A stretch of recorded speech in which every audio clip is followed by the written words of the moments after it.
오늘 본문을 이해하기 위해서 배경을 잠깐 설명드리면은 이 데살로니가 후서는 사도 바울이 데살로니가 교회에 보내는 몇 번째 편지예요? 두 번째. 그러는 가운데 1장 끝났지요. 2장 끝났지요. 이제 3장에 들어왔는데 이제 3장은 두 번째 편지 중에서도 끝부분에 와 있다. 그래서 지난 시간에는 그 끝부분에서 기도 요청을 한 것을 1절로 2절을 통해서 말씀드렸습니다. 그러한 배경을 기억하시면서 역시 오늘의 본문도 두 번째 편지 가운데 끝부분에 해당하는 것으로 세 가지 키워드를 여러분에게 소개해 드리겠습니다. 하나는 오늘 본문 3절에서 나오는 신실이라는 단어, 그리고 4절에서는 확신이라는 단어, 그리고 5절에서는 인도라고 하는 단어. 여러분이 상상을 동원해서 제가 설명할 그림을 그려보시기 바랍니다. 세 가지 키워드 하나하나가 이를테면 신실이라는 여기에 나무 기둥이 있습니다. 그런데 신실한 나무 기둥에서 가지가 두 개가 나와요. 오늘 그걸 말씀을 드릴 것이고, 그 다음에 4절에 나오는 확신이란 나무 기둥에서 역시 또 두 가지 가지가 나옵니다. 그리고 마지막 키워드 인도인데, 인도라고 하는 나무 기둥에서 또 두 가지 가지가 나와요. 이런 그림을 생각하시면서 오늘의 말씀을 전해드리고자 합니다. 첫째, 주님은 신실하시다. 주님은 신실하시다. 3장 3절에 그런 말씀이 기록되어 있습니다. 그러나 주께서는 신실하사 너희를 굳게 세우시며 악으로부터 너희를 지키시리라. 바울이 주님은 어떤 분이냐? 신실하신 분이다 라고 말씀을 합니다. 신실이라는 말의 뜻은 우리 신약 성경에 원문상으로 보면 67번이나 기록이 되어 있어요. 신실 67번이나 기록이 되어 있는데, 원문상에서는 이것을 피스토스라는 단어가 쓰였거든요. 그 의미가 뭐냐? 가장 일반적인 뜻은 신실하다, 충성되다라는 의미도 있고 미쁘다라는 의미도 포함되어 있습니다. 하나님은 신실하신 분이다 라고 했을 때 신약에도 많지만 구약 성경도 있어요. 하나님이 신실하시다. 신명기 7장 9절 말씀 여러분 빨리 찾을 수 있으시다면 구약, 창세기, 출애굽기, 레위기, 민수기, 그 다음 신명기 7장 9절 말씀에 기록이 되어 있습니다. 제가 읽어드리겠습니다. 신명기 7장 9절. 그런즉 너는 주 내 하나님 그분이 하나님이시요 신실한 하나님이신 줄 알라. 그분께서는 자신을 사랑하고 자신의 명령을 지키는 자들은 천대까지 언약을 지키시며 긍휼을 베푸시되. 여기에 하나님이 어떠한 분이시다? 신실하신 하나님이라고 기록되어 있습니다. 그래서 구약 성경에 보면은 하나님의 성품에 대해서 여러 가지 묘사를 했는데 그 중에 중요한 하나님의 성품 가운데 하나는 신실하신 성품 가지신 하나님, 잊으면 안 되겠습니다. 따라서 우리 시편에도 이런 구절이 있습니다. 89편 1절로 2절. 시편 89편 1절로 2절에 내가 주의 긍휼을 영원히 노래하며 주의 신실하심을 내 입으로 모든 세대에게 알리리이다. 내가 말하기를 긍휼이 영원히 세워지리니 주께서 주의 신실하심을 그 하늘들 안에 굳게 세우시리이다 하였나이다. 시편 89편 1절 2절에 그런 말씀이 있습니다. 이 구절에서는 역시 시편 기자는 하나님의 신실하심에 대해서 노래를 하고 하나님 신실하심에 대해서 이야기하겠고, 따라서 이 하나님의 신실하심은 없어지지 않은 대대에 있는 것입니다라는 고백을 시로 읊었다는 것입니다. 신약 성경으로 넘어와 보면 디모데후서 2장 13절입니다. 디모데후서 2장 13절에 이런 내용이 기록되어 있습니다. 우리가 믿지 아니하여도 그분은 항상 신실하시니 자신을 부인할 수 없느니라. 우리는 신실이라는 게 없다. 사람은 그런데 우리가 믿는 하나님은 일정한 방향으로 항상 신실하심이 있으시다.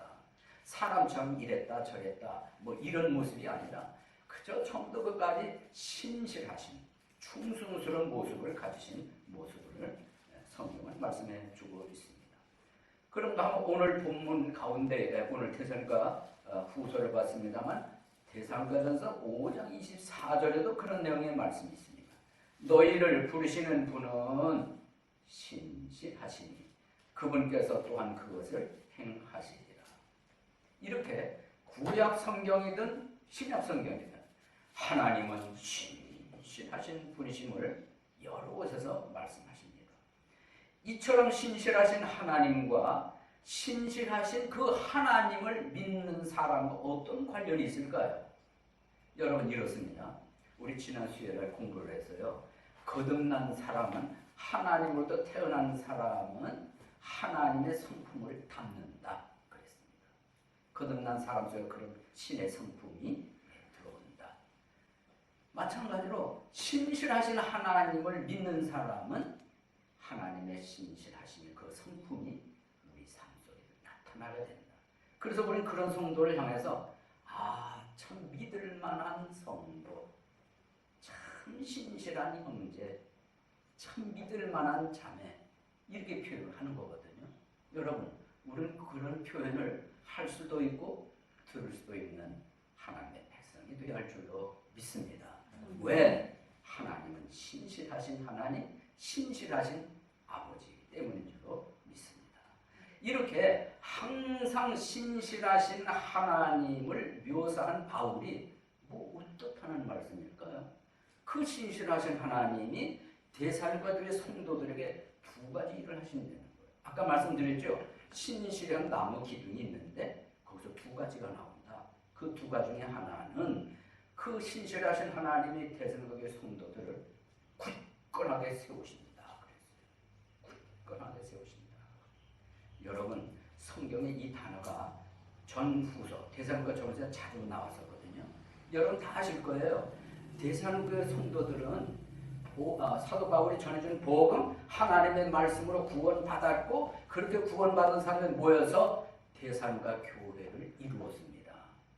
데살로니가 교회를 이루는데 잘 세우라고 가만히 있지 않았거든요. 주변에서 우상 숭배자들 특히 유대인들이 많은 핍박과 도전을 해왔습니다. 거기다가 거짓된 가르침 교훈들이 난무하고 있었거든요. 그 중에 두드러졌던 것이 예수님의 재림에 대한 그릇된 가르침들이었습니다.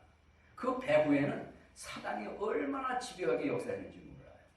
이런 배경 가운데서 사도 바울이 데살로니가 교회 성도들에게 신실하신 하나님이 너희를 굳건하게 세우신다. 이런 표현을 쓴 것은 쉽게 우리는 이해할 수 있으리라 믿습니다. 그게 필요했구나.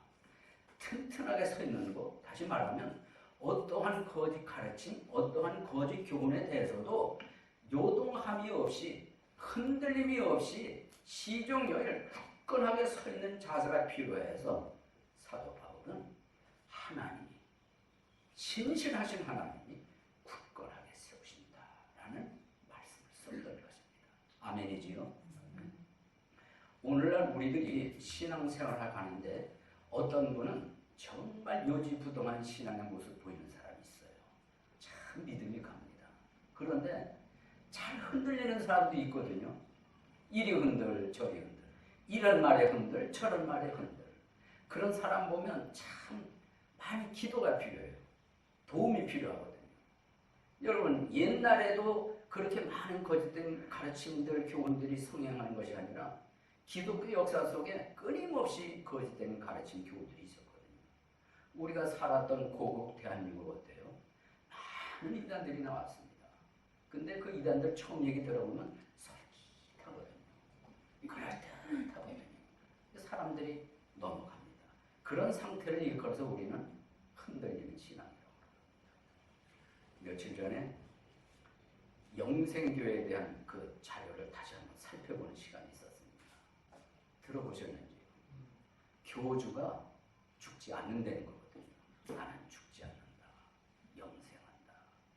그래서 예배 시간에 현상이 나오는데 감노 현상이 나온대요. 감노 현상이 눈에는 안 보인대요. 그게 무슨 소리냐면 성령의 이슬이 예배 시간에 막 이렇게 나타나는데 그 이슬을 받아야 영생한다는 얘기. 눈에는 보이지 않아. 그런데 보이도록 카메라로 찍으면 보이는 그래가지고 앞에서 그거를 들춰 보이면서 이게 감노 현상, 성령의 역사는 그거다. 그래서 사람들이 이 사진 저 사진 보면 이걸 설명을 하니까 혹하지요. 그래 예배 시간에 모여서 줄도 얼마나 질서정연하게 맞춰가냐서 찬송 부를 때 뭐 이건 군대인지 뭔지 얼마나 아주 절도 있게 찬송을 부르는. 그래서 집중 이제 보도를 하는 사진 기자가 어떻게 감노 현상이 나왔을까? 아무리 찍어도 안 나오는 거예요. 카메라가. 그래가지고 머리를 쓴 게 카메라 앞에다 뭐 무채를 갖다 대고 찍어봤어요. 때로는 손가락, 때로는 실, 색깔 있는 실. 그랬더니 그 사진하고 비슷하게 나온 거예요. 똑같이 나온 거예요. 거짓이지요? 사기지요? 여러분, 감노 현상 그럴듯하지요? 그런데 그걸 그렇게 옳다고 믿고 뭐 인터뷰를 하는데 그렇게 확신 가지고 얘기할 수가 없어요.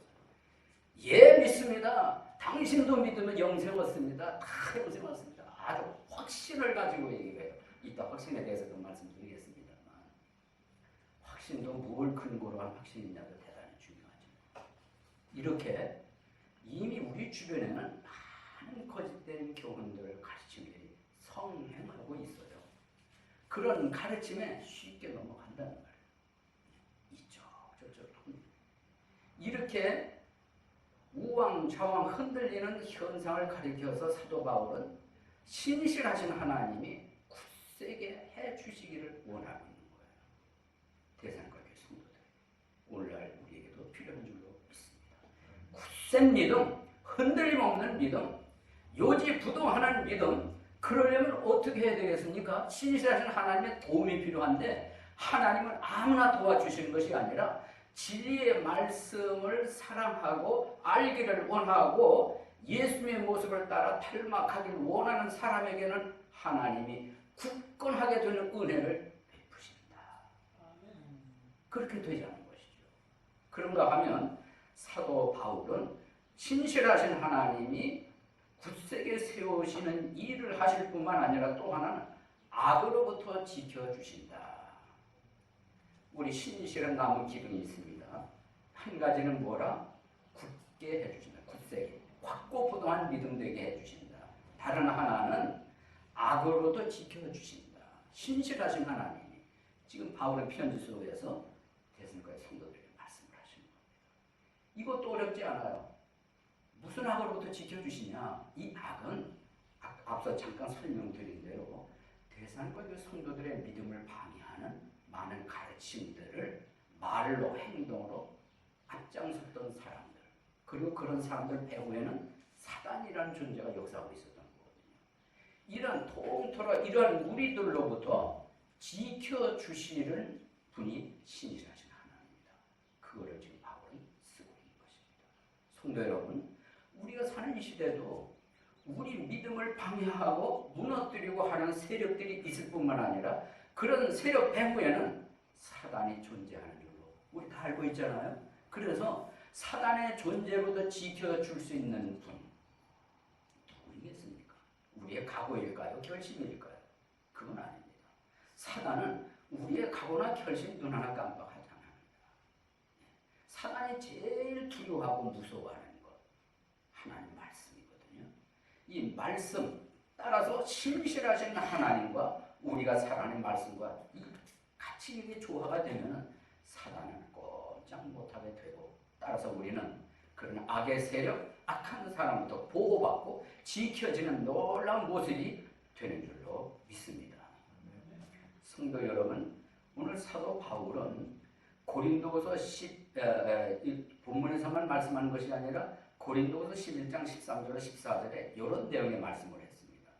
그러한 자들은 거짓 사도요 속이는 일꾼이며 자기를 그리스도의 사다로 가장하는 자들이니라. 그것은 결코 놀랄 일이 아니니 사탄도 자기를 빛의 천사로 가장하느니라. 그러므로 그의 사역자들 또한 의의 사역자로 가장한다 하여도 그것은 결코 큰 일이 아니니라.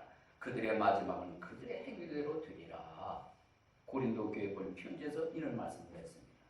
사단은 내가 사단이다 본체를 드러내지 않지요. 가장을 한다고 그랬습니다. 그래서 빛의 천사로 가장을 하고. 그래서 제가 그 영생교 교주가 설교한 걸 봤거든요. 네, 하는데 이야 아주 만면의 웃음을 띄워가면서 확실히 이렇게 얘기를 하더라고요. 근데 사람들은 환호를 하고 박수를 치고 아멘. 얼핏 보면 진리를 얘기하는 사람 같은 거예요. 그게 뭐냐? 빛의 천사로 가장된 것이죠. 여러분 다 아시지 않습니까? 사단은 우리 주변에서 역사를 할 때 내가 사단이다 이렇게 나타나겠어요? 아니죠. 나는 광명의 빛의 천사다. 그야말로 선한 목자인 것처럼 이렇게 위장해서 나타난다. 그러니까 넘어가지요. 그러니까 흔들리는 거죠. 그렇지만은 아무리 가장을 한다 해도 위장을 한다 해도 하나님의 진리를 아는 사람 앞에는 다 드러나는 거예요. 거듭난 하나님의 자녀 앞에는 올바로 진리 말씀을 분별하는 자 앞에는 다 드러나게끔 되어 있는 거예요. 그래서 우리는 하나님 말씀 사랑하고 옳게 분별할 줄 알고, 그래서 조금 이따 말씀드리겠지만 가장 기본적인 것들에 대한 확신을 잘 가지고 있어야 돼요. 그것이 구원의 확신 아닙니까? 거듭남의 확신 아닙니까? 네.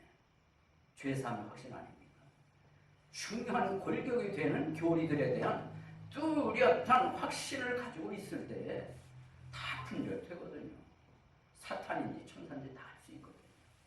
이런 자세를 가지시도록 사도 바울은 신실하신 하나님을 말씀하면서 그분이 너희를 굳건한 믿음 되게 하시고 악한 자들을 지켜주신다라는 말씀을 하는 것은 오늘날 저희들 이와 같은 신실하신 하나님이 가까이 계셔서 이러한 은혜를 베풀어 주시기를 바라는 것입니다. 둘째로 사도 바울은 자기는 주 안에서 확신한다. 주 안에서 확신한다. 이게 두 번째 키워드 가운데 나무 기둥을 말씀드리는 거예요. 여기 확신이라는 나무 기둥이 있습니다. 여기에서 똑같이 두 가지 가지가 뻗어나오는 거예요. 그 확신의 기둥에서 두 가지. 그건 뭐냐? 3장 4절 말씀에 너희에 관하여는 우리가 너희에게 명령하는 것들을 너희가 행하고, 요거 한 가지. 그 다음에 또 앞으로 행할 줄을, 요게 또 다른 가지예요. 그러면서 우리가 주 안에서 확신하노니 그랬습니다. 확신한다. 확신은 대단히 중요한 거거든요. 그러면 이 바울이 확신을 주 안에서 한다 했는데 구체적인 내용, 앞서 말씀드린 것처럼 가지가 하나 뻗어나오는데 그것은 데살로니가 성도들이 명령을 행했다는 가지예요. 그런 명령은 뭐겠습니까? 아주 간단합니다. 바울이 복음을 전하는 것, 하나님의 말씀을 가르쳤던 것, 또 고린도 전서라고 하는 편지를 통해서 성도들에게 필요한 그 가르치는 내용들이 있거든요.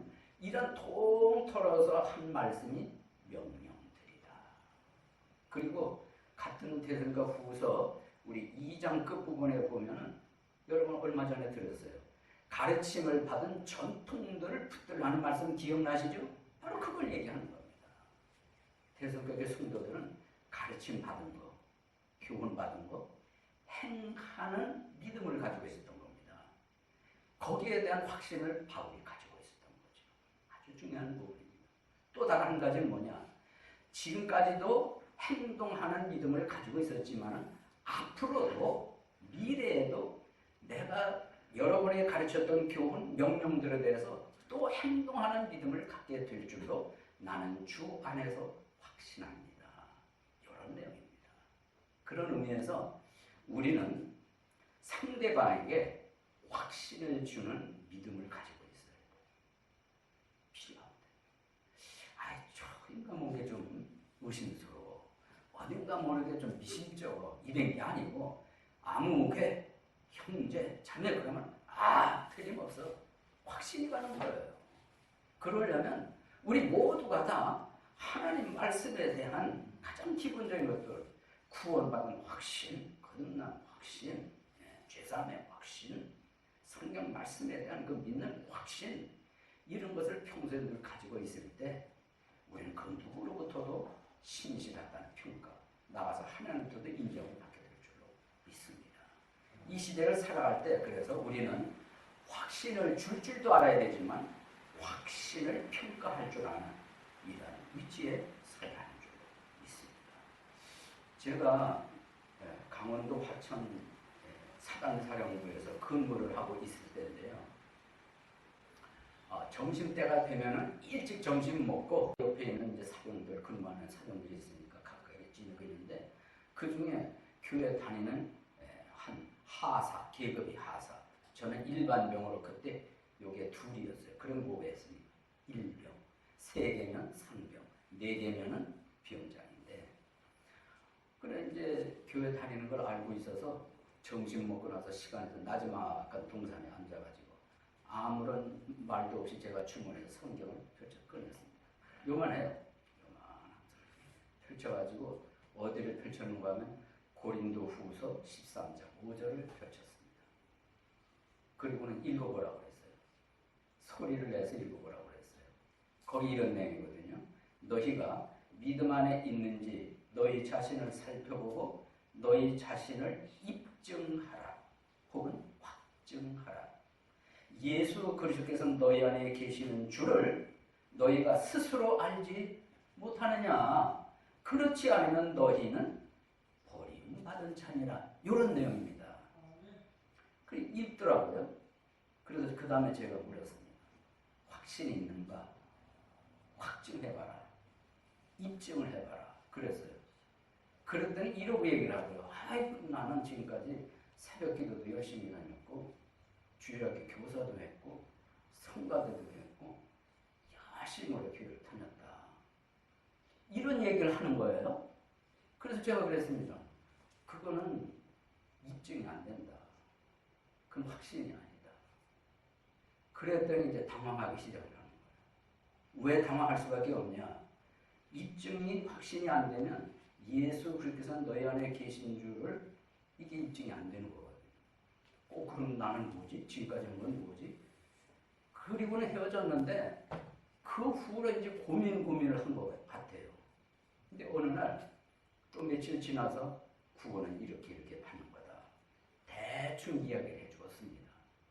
그리고 또 세월이 흘렀어요. 어느 날 이 사무실에서 근무를 하고 있는데 전화가 왔어요. 전화를 받아보니까 아주 돈이 얼마나 높게 나오는지 그때 제 계급이 상병이었나 봐요. 김상병님 나 구원 받았습니다. 이러는 거예요. 그래 어쨌든 축하합니다. 그러는데 나중에 만나서 얘기를 하니까 사연이 이런 거예요.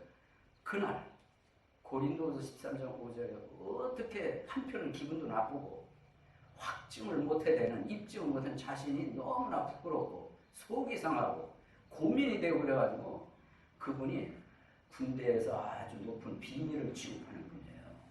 고급 정보를 취급하는 분이에요. 그래서 은밀한 공간, 누구라도 들어갈 수 있는 이 나름의 공간이 있는데 거기 들어가서 하나님하고 씨름을 했다는 거예요. 하나님, 아니 내가 이거 어떻게 된 겁니까? 나는 하느라고 했는데 내가 이거 입증을 못하다니요? 확신이 없다니요? 예수님 내 안에 계신가에 대한 확신이 없다니요? 하나님하고 막 씨름을 했다는 거예요. 막 눈물 쏟아가면서 막 기도하고 좀 제발 이거 좀 가르쳐 주십시오. 성령께서 좀 도와주십시오. 라고 그냥 간절히 며칠을 기도했던 모양이에요. 그러던 어느 날 하나님 보실 때 불쌍하셨나 봐요. 그런 모습이 눈을 뜨게 해주신 거예요. 진리에 대해서. 예수님의 복음에 대해서. 그게 눈에 확 들어오더라는 거예요. 그러구나. 손바닥을 치고 너무나 감사해서 그 길로 바로 나한테 전화를 했던 겁니다. 그리고 나서 제가 매일매일 예수 그리스도를 마음에 영접한 사람에게는 하나님이 이러이러한 약속을 주셨습니다. 그걸 하나하나 펼쳐주었어요. 놀라운 것은 그걸 하나하나 펼쳐줄 때마다 너무너무 기뻐하는 거예요. 확신이 들어오니까. 영생받은 확신이 있지, 죄 용서 받은 확신이 있지. 난 이제 언제 줘도 천국 간다는 확신이 생기지. 사람이 딴 사람이 되어버리는 거예요. 할렐루야. 그리고 나서 제가 그 사람하고 저하고 짝짝꿍이 돼가지고 복음 전하는 일에 많이 아주 재미를 봤습니다. 그래 세월이 흐르니까 저는 어느덧 제대를 하게 됐어요. 제대를 하고 제가 원래 섬겼던 서울 횡단도에서 얼마 지났는데 그 친구가 제대를 하고 온 거예요. 예. 그래서 그분도 거기에서 이제 같은 교회를 이제 섬기고 저는 이제 개척을 하러 이제 대전으로 내려갔습니다. 근데 얼마 지나니까 소문이 들리는 거예요. 신학 공부를 하고 그 사람이. 그래가지고 마침내 목사 안수를 받았습니다. 캐나다에 가서 한인교회 목회를 수년간 하고 현재는 한국으로 되돌아와서 거기가 무슨 동네를 하더라. 강남역 있는데 혹시 아시나 모르겠네. 거기서 목회를 하고 있습니다. 목회를 하는데 지난 2018년도에 나갔다가 만나가지고 거기에서 설교도 하고 그랬거든요. 아주 얼마나 기뻐하고 서로 좋은 교제를 나눴습니다. 그분이 하고 가끔 통화를 하는데 여기를 그렇게 오고 싶어요. 이 샬롬 침례교회를. 이유가 있습니다. 강교회 형제를 그렇게 보고 싶대요. 알거든요. 그 교회에서 같이 신앙생활을 한 걸 알기 때문에 여기를 꼭 와보고 싶어하고 두 번째는 나를 보고 싶어서 여기를 오려고 합니다. 그분이 확신이 없었다 이거예요. 확신이. 내가 확신 가지고 도전한 거거든요. 고린도서 13장 5절 말씀 가지고.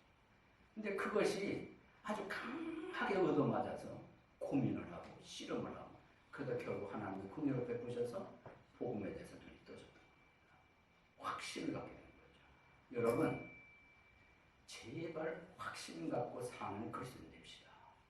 이것도 아니고 저것도 아니고 이게 아니라 하나를 알아도 분명히 알고 믿어도 확신이 있고 그래서 확신 가지고 살아야 말을 해도 힘 있는 것이고 사단을 물칠 수 있는 것이지 확신 없이는 어떻게 사단을 대적을 하고 우리 참 죄악 많은 세상 어떻게 이겨나갈 수 있겠습니까? 성도여러분 구원의 확신 가지시기 바랍니다. 거듭난 확신, 죄사함의 확신, 소망의 확신 그리고 중요한 말씀 교리에 대한 확신을 뚜렷이 가짐으로 놀라운 성도 여러분 되시기를 주님의 이름으로 축복합니다. 세 번째 키워드 주님 인도라는 키워드인데 이제 세 번째 기둥 아니겠어요? 여기 나무 기둥이 이렇게 있는데 이것은 인도라고 하는 기둥이에요. 다른 것과 마찬가지로 인도라는 기둥에도 두 가지 가지가 또 나오는 거예요. 그러면 말씀을 보겠습니다. 5절 주께서 너희 마음을 인도하사 하나님을 사랑하게 하고 여기 하나의 가지예요. 또 인내하며 그리스도를 기다리게 하기를 원하노라. 이게 또 다른 가지인 겁니다. 여러분 마음을 어떻게 하사? 인도하사. 여기서 마음은 쉽게 말하면 속사람을 말하는 거예요. 이 속사람은 거듭난 사람을 말하는 거예요. 구원받은 사람을 말하는 거예요. 오늘 성경 공부 시간에 들었습니다만 주님을 또 새 생명 받아서 근본적 본질적으로 새로 창조된 그 사람을 얘기하는 겁니다. 마음이라는 단어에는 그가 들어있다. 그 마음을 어떻게 하사? 인도하사. 그래서 우리는 구원받은 다음에는 거듭난 다음에는 인도받는 것이 참 필요해요. 아무 사람의 인도가 아니라 우리의 위대한 스승 되시고 정말 놀라운 건 되시는 성령님의 인도받는 것이 필요한 줄로 믿습니다. 그분이 진리 가운데 인도하신다고 그랬거든요. 가르쳐 주신다고 그랬거든요. 깨닫게 해주신다고 그랬거든요. 기억나게 해주신다고 그랬거든요. 이렇게 놀라운 성령님의 인도를 잘 받아야 된다. 이걸 생각한 사도 바울은 데살로니가 교회 성도들에게 너희 마음을 거듭난 사람을 속 사람을 인도를 해 주시기를 바라는데 그 인도의 목적이 뭐냐? 두 가지 중에 하나님을 사랑하게 하고 라고 말씀을 하고 있습니다. 하나님을 사랑하는 것. 오늘 아침 말씀과 이제 연관이 되는 거예요. 여러분 성경을 요약을 하면 무엇이 된다고요? 하나님 사랑, 이웃 사랑이라고 했습니다. 그 말씀과 오늘 말씀 연관이 되는 거예요. 성령님이 속사람을 인도하사 하나님을 사랑하게 하고. 그런데 여러분, 하나님 사랑은 어떤 사람이 할 수 있을까요? 하나님 사랑을 받은 사람만이 하나님을 사랑하게 되는 줄로 믿습니다. 다른 말로 말하면 근본적, 본질적으로 새로 출생한 사람이라야 하나님 사랑한다는 거죠. 우리가 하나님을 사랑하는 이유? 하나님 먼저 우리 사랑하셨기 때문에. 얼마나 사랑하셨나요? 십자가에 내 목숨 내어 주시기까지 사랑하셨다는 거예요. 이에서 더 큰 사랑 없습니다. 이런 어마어마한 사랑, 위대한 사랑을 내가 맛보았다고요. 경험을 했다고요. 여기에 감격이 돼서 자칫 잘못하면 여전히 세상 속에서 살기 쉽지만은 이런 마음을 성령님이 인도를 해주시는데 하나님을 사랑하는 그 마음이 되도록 인도해 주시기를 기원하고 있단 말입니다. 사도 바울이. 대상교회 성도들 그렇게 살아라고. 여러분, 이거 당연한 거 아닙니까? 합당한 일 아닙니까? 그럼에도 사탄은 그렇게 살지 못하도록 얼마나 많은 우리 삶의 장애물을 놓느냐고요.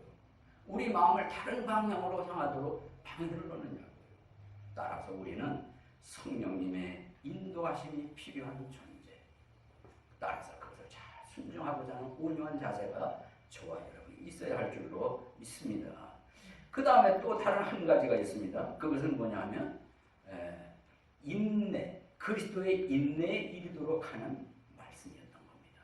한 가지는 하나님 사랑하게 하는 가지, 다른 하나의 가지는 그리스도의 인내에 이르는 가지다.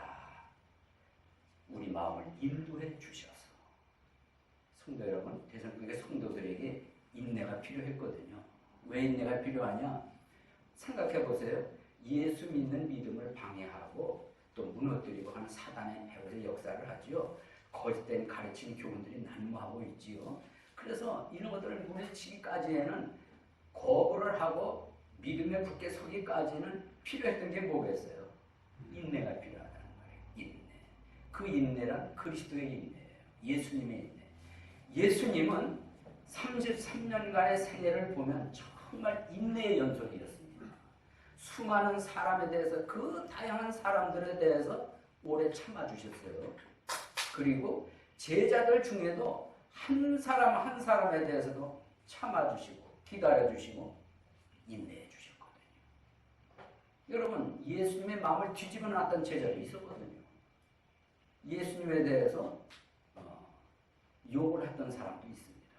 저주한 사람도 있고, 오죽하면 예수님이 사탄아 내 뒤로 물러가라고 할 정도로 나쁜 자세를 가진 제자 베드로가 있었습니다. 하지만 기다려주셨어요. 참아주셨어요. 인내였거든요. 결국은 예수님이 십자가에 달리시는 모진 고통 그 자체가 바로 인내였던 겁니다. 그래서 예수님의 생애는 인내의 생애, 인내의 삶이셨다. 사도 바울은 지금 그러던 그리스도의 인내를 편지를 쓰면서 대성교회 성도들에게 너희 마음을 인도해 주셔서 그리스도의 인내에 이르게 되기를 바랍니다. 이런 말씀입니다. 성도 여러분, 우리도 그리스도의 인내에 이르는 마음이 되어야 할 줄로 믿습니다. 이런 인내를 가지고 많은 사람에 대해서 예수님처럼 참아주고 기다려주고 또 참아주고 기다려주는, 이게 우리에게 얼마나 필요할까요? 그래서 인도하는 게 필요합니다. 그리스도가 오실 때까지, 그리스도가 이 세상에 오시는 그 순간까지 우리는 너, 나 구별 없이 우리는 인내, 그리스도의 인내가 필요한 줄로 믿습니다.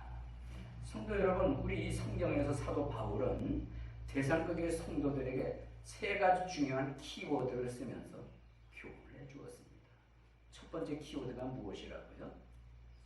여러분 들으신 대로 신실이라는 키워드로 나무로 말하면 기둥이에요. 두 가지 가지가 뻗어나왔습니다. 그게 무엇이라고요? 확고부동한 믿음 되라고 하는 가지. 또 다른 하나는 악한 자로부터 지켜주라고 하는 그런 가지였습니다. 두 번째 키워드, 그것은 확신이라는 키워드였습니다. 찌는 나무가 있는데 두 가지 가지가 또 뻗어나와서 하나는 말씀에 대해서 순종하는 믿음을 보였다. 또 미래에도 순종할 것이라는 것에 대한 확신을 갖게 했다. 성도 여러분, 우리도 들은 말씀에 대해서 이 명령에 대해서 순종, 실천, 실행하는 이런 자세를 가질 때 우리는 확신의 모습이 나타나는 줄 믿으시기를 바라고, 마지막 키워드는 무엇이라고요? 마지막 키워드 인도. 인도. 여기 인도라는 나무 기둥이 있습니다. 또 두 가지가 뻗어나온 거예요. 그 중에 하나는 하나님을 사랑하고 그리스도의 인내에 이르게 하고, 이런 내용의 말씀을 사도 바울이 우리에게 주셨습니다. 병석에 누워있던 남편이 갑자기 이제 세상을 떠났습니다. 홀로 남은 것은 이제 아내와 스라에 태어난 5명의 아이들이 있었어요. 생계가 막막해졌습니다. 그래서 집 주변에 있는 가까운 곳에 있는 일터 공장에 일거리 알아봐가지고 취직을 했어요. 그러니까 출근을 하면 애들 업고 끌고 뭐 앞세우고 해가지고 공장 일터로 가고 퇴근할 때도 이런 생활을 했는데, 그 공장 옆에 앞에 철길이 있었습니다. 근데 애들이 안에만 있는 것이 아니라 애들이 어디 한 곳에만 오래 있나요? 안에도 있다가 밖에도 나간다. 그런데 아주 좋아하는 놀이터가 철길이었어요. 거기서 저희들끼리 앉아서 있고 돌멩이 가지고 뭐 놀이도 하고 가위바위보도 하고 이러면서 놀고 있는데, 어느 날 보니까 애가 없는 거예요, 애들이. 그래가지고 찾아보니까 아내는 없고 철길에서 놀고 있는 거예요. 그때 마침 기차가 달려오고 있었습니다. 기가 막힌 상황이죠. 그런데 엄마가 뭐 이건 계산이 필요가 없는 거죠. 달려들었습니다. 그는 애들을 밀쳐내고 자기는 시간적 여유가 없었기 때문에 기차에 깔려서 현장에서 직사를 한 거예요. 남은 아이들 어떻게 살았을까요? 아이들이 고아원에 맡겨졌는데 감사도 아이들이 반듯하게 큰 거예요. 그리고 나서 어머니를 생각을 하고 잊지를 못하고 어머니의 묘비를 세워드렸는데 거기에 이렇게 묘비를 새긴 거예요. 어머니, 우리 어머니, 사랑하는 어머니. 이것뿐입니다. 그 속에 자녀들의 모든 게 들어있는 겁니다. 목숨을 버리기까지 아이들을 사랑한 거 아닙니까? 그 자녀들은 그 어머니를 평생 어떻게 잊겠습니까? 잊을 수가 없죠.